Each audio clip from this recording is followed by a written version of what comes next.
I'm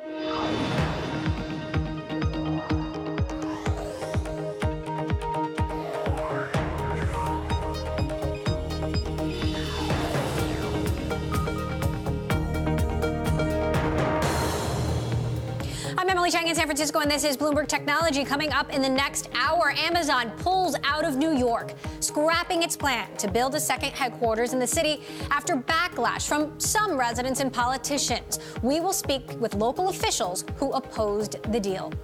Plus, Amazon had pledged to hire 25,000 workers in coming years, but was criticized for the almost $3 billion in financial incentives. Will this impact how other big tech firms plan to expand?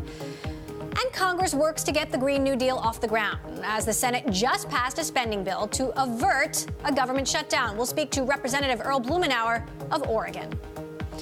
Now to the top tech story of the day. A backlash of government officials has caused Amazon to back out of plans to build a campus in New York City. The deal had promised 40,000 jobs over the next 2 decades with an average salary of $150,000. One problem with the grand plan, though, local opposition was fervent from the beginning. Lawmakers resented being excluded from negotiations for the deal. Community groups feared rising rents in the neighborhood would push out longtime residents. Now, New York's Governor Andrew Cuomo is giving his thoughts, saying, quote, "The New York State Senate has done tremendous damage. They should be held accountable for this lost economic opportunity."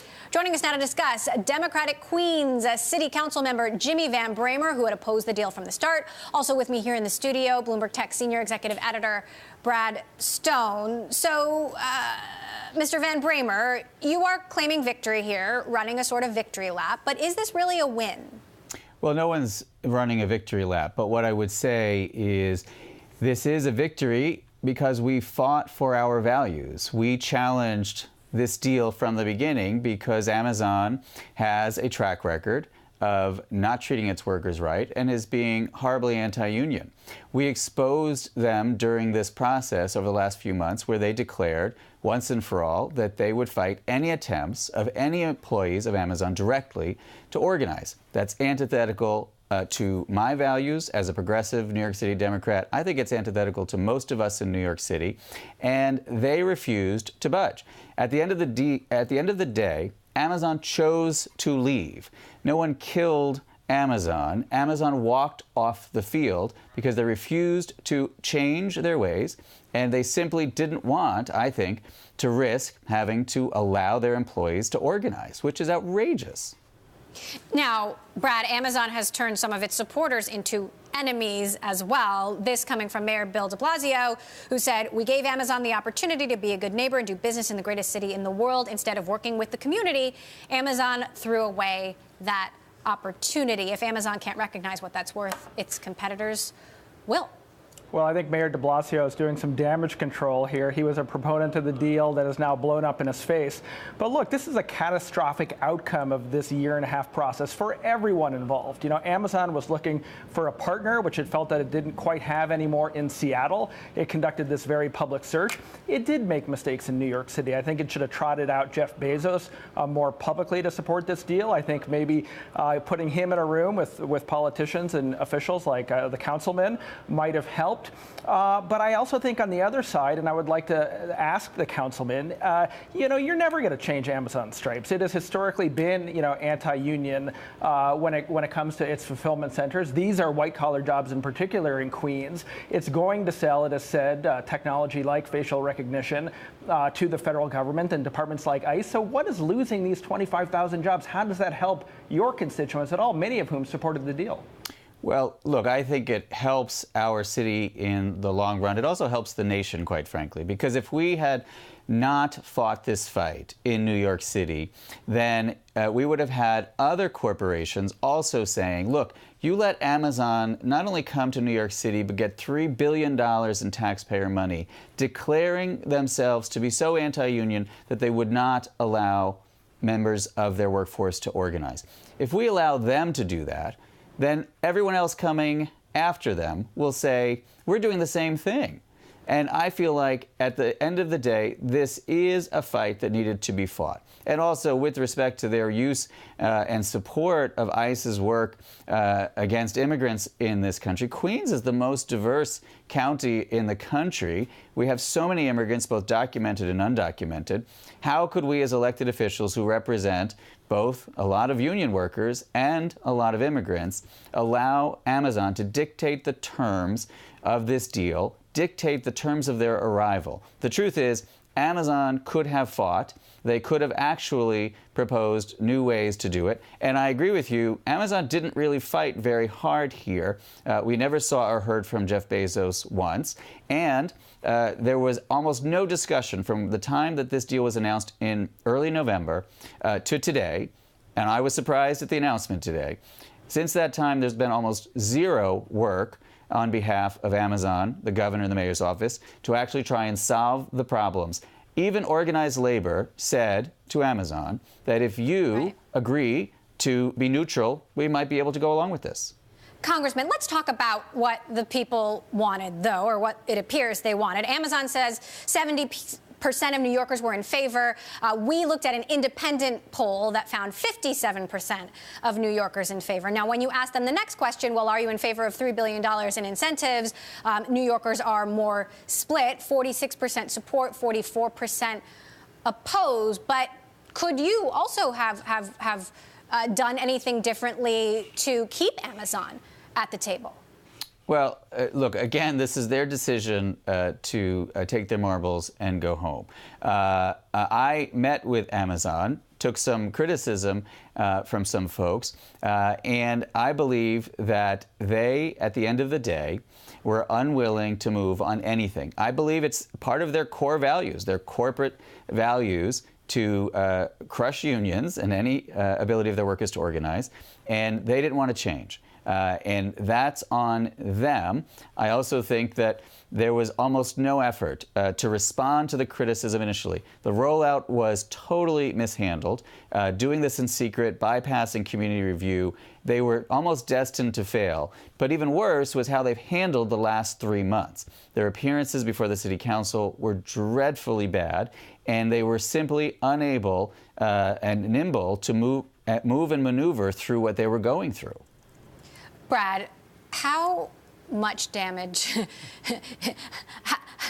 has Amazon done to itself here? No, I think it will recover easily long term, and those jobs will go to Northern Virginia and Nashville and all the other places where Amazon has offices. You know, they're not going to change their anti-union stance. They're not going to change, where they sell their technology. And I think New York and Queens in particular loses out. I mean, look, could Amazon have done this differently? I think they were unprepared for selecting a location that ultimately had this level of opposition, and they didn't have the tools at their disposal to counter the groundswell of action that that came from AOC and her allies.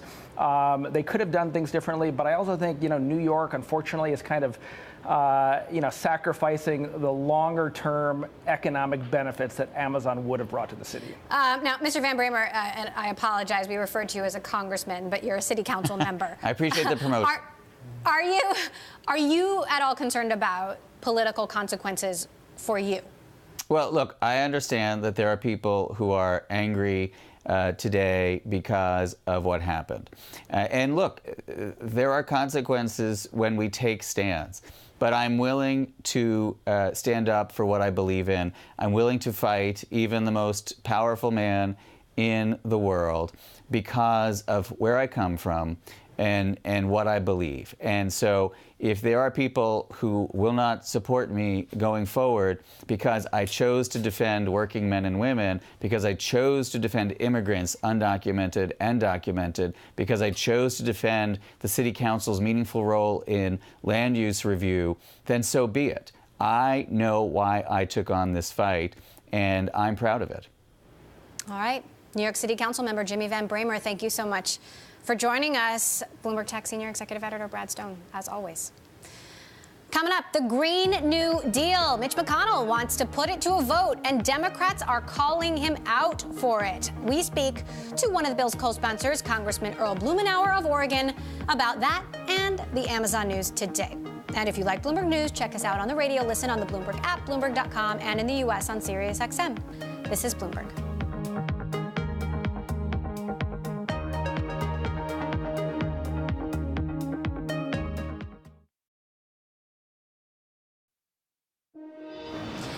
The Green New Deal, it is a sweeping proposal championed by newly elected U.S. Congresswoman Alexandria Ocasio-Cortez. The ambitious plan proposes strategies and solutions to combat climate change, reduce income inequality, provide health care to all Americans. Meantime, a strategy by Senate Majority Leader Mitch McConnell to put it to a vote is being called a move to shift the spotlight onto divisions among Democrats. Senate Minority Leader Chuck Schumer called McConnell's plan a, quote, cheap, cynical ploy. Joining me now from Washington, Congressman Earl Blumenauer, a Democrat who represents Oregon's 3rd District. He's also the co-sponsor of the Green New Deal. Congressman, welcome. What do you make of the pushback here? Well, it's understandable. My Republican friends put through a tax bill that cost $2 trillion additional deficit spending, something that was written literally while they were voting on it, never had a committee hearing, lavishing massive tax breaks on people who didn't need them. And now they're suggesting that having a broader view, a bold vision for rebuilding and renewing the country, fighting climate change, and dealing with things like income inequality is something that is somehow beyond our capacity. I think that's wrong. I think it is consistent with what they've tried to do in terms of shifting the subject away from the failures of Republicans in the White House and failed policies dealing with issues of climate change and economic development. We're going to try and provide an alternative. What do you say to Republicans who label this as socialism or say it's just too expensive? Well, look at policies we've got now. We just passed a farm bill that is providing massive subsidy for farmers that don't necessarily need it at the expense of normal farmers and ranchers, smaller scale activities. There's socialism that is involved with supporting the defense industry. What we're doing with a nuclear weapons program that's going to cost us over $1 trillion for weapons that we really don't need and can't afford. Socialism in the eye of the beholder. Why is it that we can't negotiate drug pricing for the federal government, who is the largest consumer of pharmaceuticals in the world? Socialism is in the eye of the beholder. Now, I do want to ask you about this Amazon New York situation, even though it's not happening in your state. Do you think that there are winners and losers here, or just losers? Well, you know, it's an interesting statement, and we're watching around the country. People are looking at the consequence of urban development that places strains on the fabric of community, and it needs to be done right. It seems clear that there wasn't really the groundwork that was laid to work with the people in the affected community. There are some upsides that some looked at, but we've seen in Seattle, candidly, there have been some real problems that have been visited. Every successful city has a housing crisis in this country, and putting together multi-billion-dollar packages of incentives without really being able to address the challenges that people perceive in their community. In New York, a transportation system that, I'll be charitable and say, is strained. There is a housing crisis there. People are concerned what would happen in a neighborhood that would be rapidly gentrified. I think that it's a message that every community needs to look at with businesses that want to expand their footprint, is that you start with working with the community and trying to deal with needs that people have to be able to accommodate them. There was enough money on the table there that I think you could have fashioned something that would have been a win-win situation.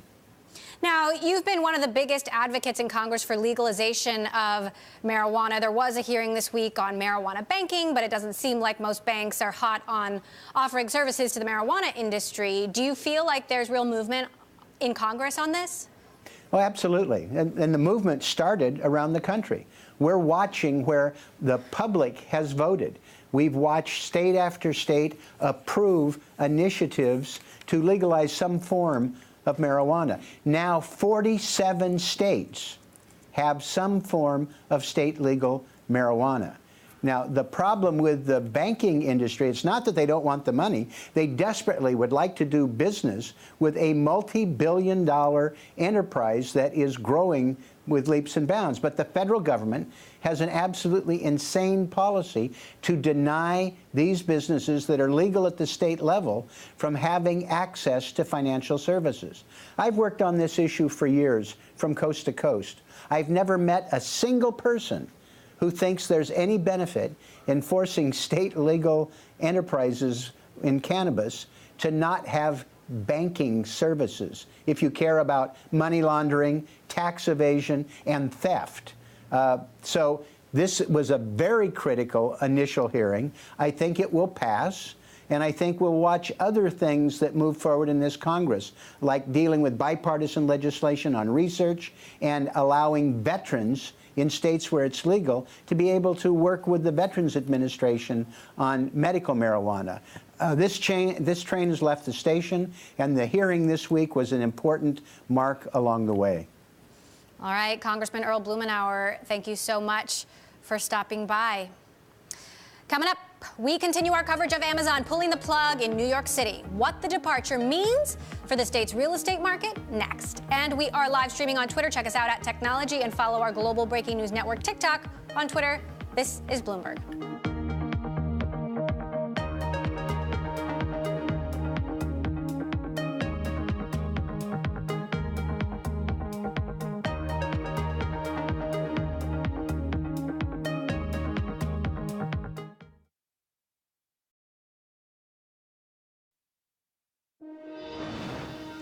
JPMorgan Chase plans to run trials using cryptocurrency for clients of its wholesale payments business. Dubbed JPM Coin, the initial tests will reportedly involve only a tiny portion of payments at the start.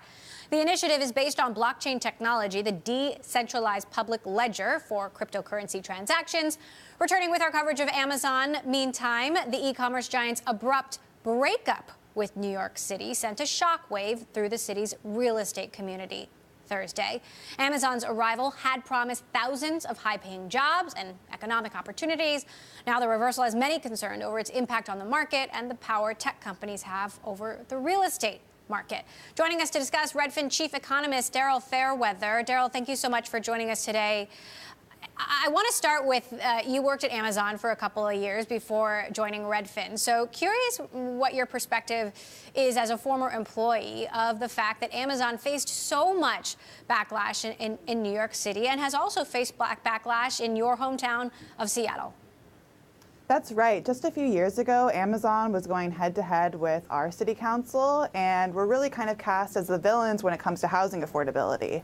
Now in New York City, they're up against some of those same concerns, and I think they just don't want to have to deal with that all over again. They want to go someplace where they're going to be welcomed with open arms. Amazon is a very customer-focused company, and they'd rather just focus on supplying goods and services to their customers and not get into issues like housing affordability or wealth inequality. How is this going to impact or not impact the New York real estate market? Like, if Amazon ended up in Long Island City, what would have happened? And now that they're not going to be there, what happens? Yeah, we've talked to some of our real estate agents in Long Island City, and they've told us that Long Island City was already on the up and up. There was a lot of investment even before Amazon made their announcement, and there's been a lot of growth in new construction, and Amazon leaving probably won't change that. Amazon selected Long Island City for a reason. They have a really good proximity to Manhattan, and it's going to be growing with or without Amazon. I have a chart here in the Bloomberg showing the distribution of Amazon's real estate expansion. Most of it, the majority of it, it goes to data centers. This would be office space. Data centers is in the white here. Office space is blue. So this really is just a tiny portion of Amazon's real estate expansion, which probably speaks to your point.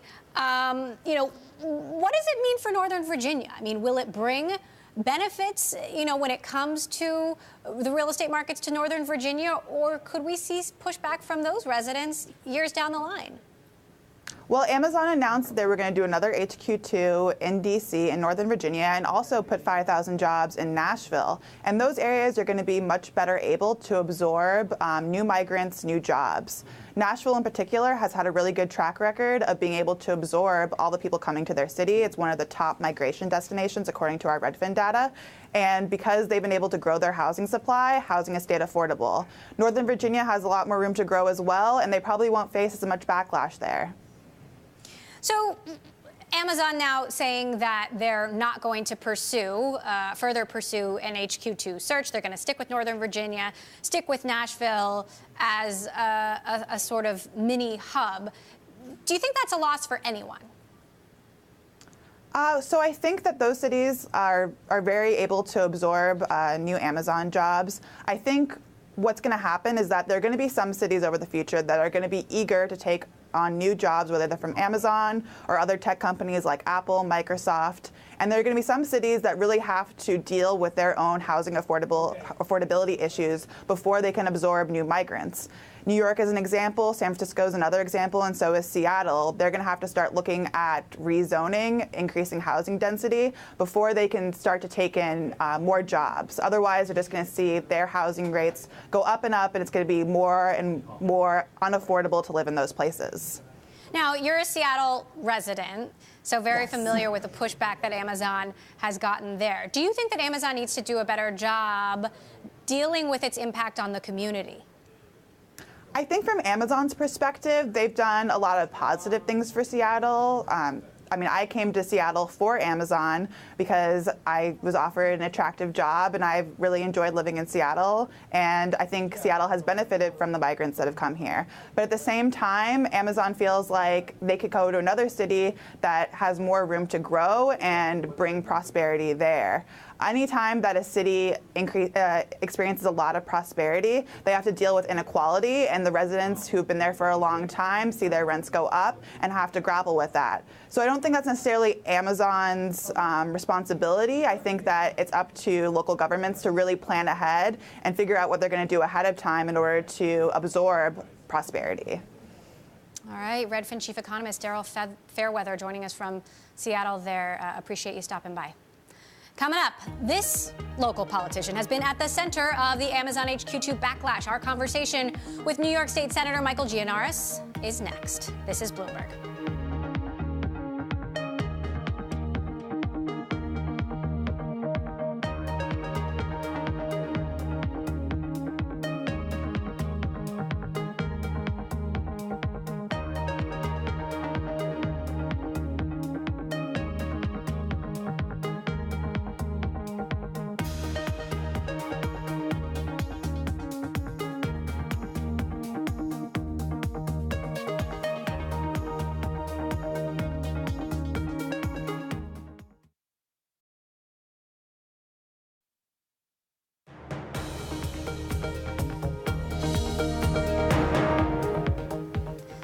This is Bloomberg Technology. I'm Emily Chang. Back to our top story. Amazon scrapping its plans to build a campus in New York City. Before the e-commerce behemoth pulled the plug, there was one person that could potentially have scuttled the deal single-handedly, and that was State Senator Michael Gianaris, who represents Long Island City and was nominated to a state board with veto power over this deal. He joins us now from New York. Also with me here, Bloomberg Tech's global executive editor, Tom Giles. Senator Gianaris, thank you so much for coming back here. Do you think this is really a win for you? Look, I don't view this as a day to celebrate. It's just a matter of standing up for New York and hopefully beginning a long overdue conversation nationally about whether these corporate incentive and subsidy programs are worth it. You have the largest company in the country with the richest man on earth heading it, coming to New York, but only if they're able to squeeze out $3 billion of public dollars in order to do so. So I don't think that was worth it. I think the way Amazon reacted to it proved my point, that they were unwilling to deal with legitimate concerns that this community had. They negotiated this deal in secret. And when it was discovered by the public outrage disturbed them. All we did was raise our hand and say, we have some questions about this deal. We don't think it's necessarily a good idea. And instead of dealing with that, they picked up their ball and went home. So it says a lot about them and how they do business. Tom, you've been following developments all day. What is the latest that you're hearing? I mean, the latest is that, Goldman Sachs CEO Blankfein came out very critical of the backlash. I actually have the tweet. After killing Amazon's New York City headquarters, not sure some progressive Democrats deserve either title. This move was both anti-progress, negative for development and tech jobs, and anti-democratic. Polls show 70% of New Yorkers were in favor. Victory lap for them, not for New York City. I guess I would put the question back on the Senator Gianaris. When it's all said and done, the sense is that the real turning point was the possibility that you were going to join that commission that had veto power over this. What is your, I'd love to hear your reaction to the idea that you were very much the linchpin in getting this deal scuttled. Well, that's, as much as I like to give myself all sorts of credit, it's a little bit laughable. First of all, as we talk today, I do not sit on this board. I was a nominee. The governor gets to appoint me or decline the appointment. He did not do either, even as of this day as we're sitting here talking. The fact is there was a surge of opposition. I saw the tweet you just had up there. That 70% figure was a figure by a poll commissioned by Amazon itself, so believe that number if you want. I choose not to because I live in this community and I've talked to people on the streets over the last several months and I know how they feel about this. There was great concern about what it was going to do to the housing market, great concern about the already stressed subway system, the already stressed schools that we had. And there was never, to this day, there was never a dialogue about how is New York City and Long Island City specifically going to accommodate the presence of this giant footprint that they wanted to place there. All they said was, give us the $3 billion. We don't want to talk about any of the rest of it. And if we don't get our way, we're leaving. And so this is how Amazon does business. They did it in Seattle when the city council dared to try and raise some revenue to provide homeless services due to the homelessness crisis that was caused in part by Amazon's effect on the housing market there. They threatened not to finish constructing a building they had already started until the city council rolled it back. Well, Amazon has to learn that they're big, yes, but they're not bigger than New York City, and they should not be bigger than any government body in this country that speaks for its people. They don't get to dictate to governments what they need. They should work collaboratively and like real corporate, like responsible corporate citizens when they want to enter a community. Senator, fair point there on the way Amazon characterized support. Amazon says 70% of New Yorkers supported this. We looked at an independent poll that says 57% of New Yorkers support this. But then when you look at the second question about whether they support $3 billion in financial incentives, they're more split. Right. 46% support that. So that said, there was potential here if you had worked it out. Now you haven't worked it out. Amazon has pulled out. Is that a loss for New York? No, look, we always like jobs and job growth, and this was an opportunity that may or may not be presenting itself. By the way, in their statement announcing this decision, they also said they're going to continue to grow their presence at other New York City locations where they already have a presence. So one wonders how many people are going to be grown into those other areas without the promise of any of these incentives at all, and how much that will compensate for this decision.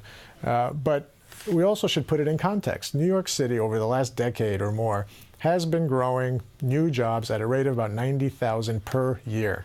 So when you talk about 25,000 jobs over 10 to 15 years, which is what this was, it's about 2% of the normal job growth in New York City.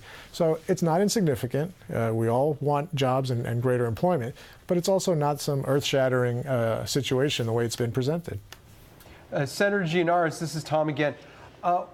We've done some analysis that shows that potential tax receipts, income taxes from the individuals that would have moved to New York, the different corporate taxes that you would have been able to collect from Amazon would really have washed away that $3 billion in incentives. Isn't that, in a sense, I mean, aren't we talking about tax receipts that could have been used to improve the infrastructure, the subway, and in turn create more jobs for New York? Well, it's an interesting argument, except I would say to you that New York City has been growing over the last decade, and yet the misplaced priorities of decision makers has not led to investment in that critical infrastructure. And so I have no reason to believe this would be any different in this case. At the end of the day, this was a giveaway to a corporation that demanded it in order to come here. And the deal never should have been made in the first place. And once it was, when people who would be most affected by it said, let's put a pause on this and discuss what this means for all of us, they decided to leave. Now, Senator, I asked Councilman Van Bramer this earlier on the show. All of this considered, everything you've just said, do you have any concerns about the political consequences now for you? No, I don't. I don't do things because of the political benefit or consequences. I'm doing the best thing for my community, and ultimately they're the ones who judge whether I get to continue representing them. But I am confident in the way I've comported myself over these last several months as it relates to this deal. This would have been a deal that would devastate the community of Long Island City. There was no consideration, zero consideration about what this would do to the people of Long Island City who would get priced out of their homes, the parents who already don't have enough school seats for their kids, or the commuters who, as it exists today, cannot get on the 7 train on Vernon Boulevard, which is where this facility was going to be built. I can't even fathom what the effect of increasing the population of that community by 50%, which is what this would have done, what that would have done to that neighborhood without any consideration of the effects of those things. And the people spoke up and said, wait a minute, what is this going to mean for us? Who is speaking for us? And the moment someone started speaking for them, Amazon grabbed its suitcase and left. So it tells you a lot about how much they care about the communities they affect. There was a symposium just the other day where a real estate investor flat out said, I don't care about people who are getting displaced because of all the ancillary benefits of this deal. Well, I do care about the people that would be displaced. Those are the people I represent. And the fact that we care about that and ask questions about that should not lead to someone acting like a petulant child and picking up their ball and leaving town, which is what Amazon did here. All right. New York State Senator Michael Gianaris, appreciate you stopping by to share your views here. Bloomberg's Tom Giles, as always, good to have you with us. Coming up, we discuss Amazon's influence among investors and venture capitalists and what this decision means. This is Bloomberg.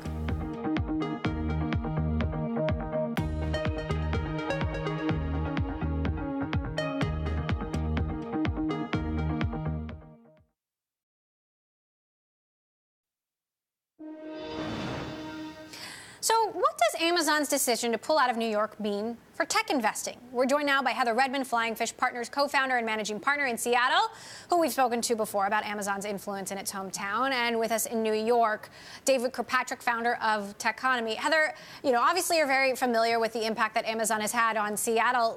What do you think the broader impact of this decision is on the tech economy or will be? Yeah, I think it's really interesting for New York in particular. I mean, they've obviously had a thriving tech economy for a while, and there are some great companies in New York, and there's been a lot of press coverage about Google moving in and increasing its presence there. And Amazon is in New York anyway, even before this latest sort of decision.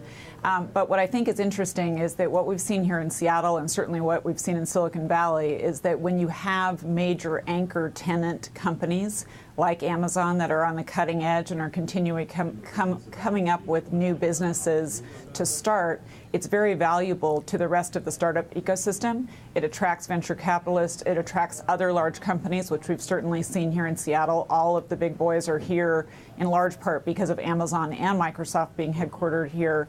And so New York has really lost, I think, an opportunity to add that anchor tenant to their tech ecosystem. And that will have reverberations, I'm quite sure. David, we've talked about techlash on the show. That's my word for this sort of pushback against big visionary tech companies that, in the past have, almost always been welcomed. Do you think this is part of a longer running trend? Well, I think income inequality is a huge force in American and global culture right now, and the fact that it was the world's richest man's company and a district representative by the most fist-raised congressperson in the new Congress does play in. I mean, there was a feeling of wrongness that these tax breaks would be going to Jeff Bezos's company. But I would just disagree with your other guest. I don't think, as a New Yorker, this is not that big of a deal for the New York tech economy. Look at the scale of Google's expansion that's underway. They just announced a huge new campus in addition to the one they already have, where they're gigantic occupants of a space in in Chelsea. I do think it would have been better for New York if this deal had gone through, but I also know there's tremendous concerns about gentrification, and Amazon did not engage with the community effectively. So I think it is somewhat petulant, as the state senator in your earlier segment suggested, that they just, when they got in resistance, they just said, you know what, we're going home. I don't admire that. Heather, look, Amazon could have stuck at the table longer and tried to work it out, right? Yeah, they certainly could have. And I think one of the things that it's hard to internalize if you're on the outside, and particularly if you're in early stage tech, is, as I am and as your other guests may be too, I think we don't understand how hard it is for these very large companies to make moves quickly. And so for Amazon to make a big investment in New York and in continuing this process with a very uncertain outcome right now, I mean, the populace and the politicians are all over the map. I think it's very hard for them to say, yes, we can bet the future of some really big initiatives that we have on this process going the way it was advertised to go for us. I mean, when I think of sort of who failed in this overall picture, I think it's very much the political leaders of New York. When you think about who should have had the conversations with the unions, who should have had the conversations with the representatives of that specific community, why was the senator that you had on earlier not brought into the confidence of the mayor and the governor earlier on to say, hey, this is what we think we should do and why. Here's what the company is prepared to do. What do you think? Let's get this all done so that we don't have this big gaping hole of uncertainty in front of a very large company that has to build office space for a growing workforce. The planning that's required for that is just huge, and the risk that they would be exposed to if they stuck it out and then ultimately failed to get approvals for what they have decided to build it's really a large risk. And as a shareholder of a publicly held company, you wouldn't want your company to take that kind of risk if they didn't have to. David, obviously we have this. We've got the backlash against Facebook, Congress, people looking into it, Google as well. How does this impact your outlook on tech for this year? Well, big tech is in the doghouse. Another story that the Washington Post reported today is that Facebook may be paying a multi-billion-dollar fine to the FTC for violating its consent decree over privacy. So, look, big tech is not handling itself well. I don't think Amazon is used to dealing with pushback, and I think they showed that here. Facebook clearly has proven in the last 2 years they don't know how to deal with pushback. Facebook is these are immature companies in general, and I think they've become haughty and somewhat arrogant. And I think we see that in both situations. I want to reiterate, I think it would have been better for New York if Amazon came here. But the entire process that Amazon drove from the beginning, announcing its second headquarters project, was super secret, in very many people's opinion, quite furtive and manipulative, the way they pulled all these cities in, gathered all this data. Everybody was throwing money at them. It was not an attractive process, in my opinion, and I don't think the company handled it well. All right. David Kirkpatrick, founder of Techonomy, and Heather Redmond, Flying Fish Partners co-founder and managing partner. Lots more to discuss as we watch the fallout from this. Still ahead, was the Amazon deal a good one stifled by bad politics? We'll talk about that with a supporter next. This is Bloomberg.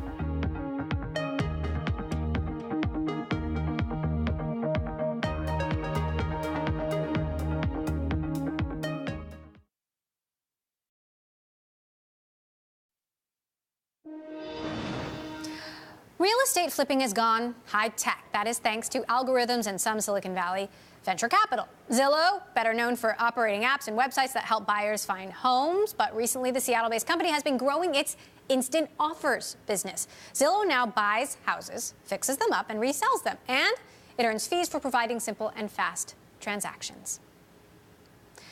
Well, a new study shows New York City is the best place on the planet for technology. Some people in Silicon Valley might quibble with that, but New York ranked first in an index measuring 30 global tech-heavy cities analyzed by real estate brokerage Savills.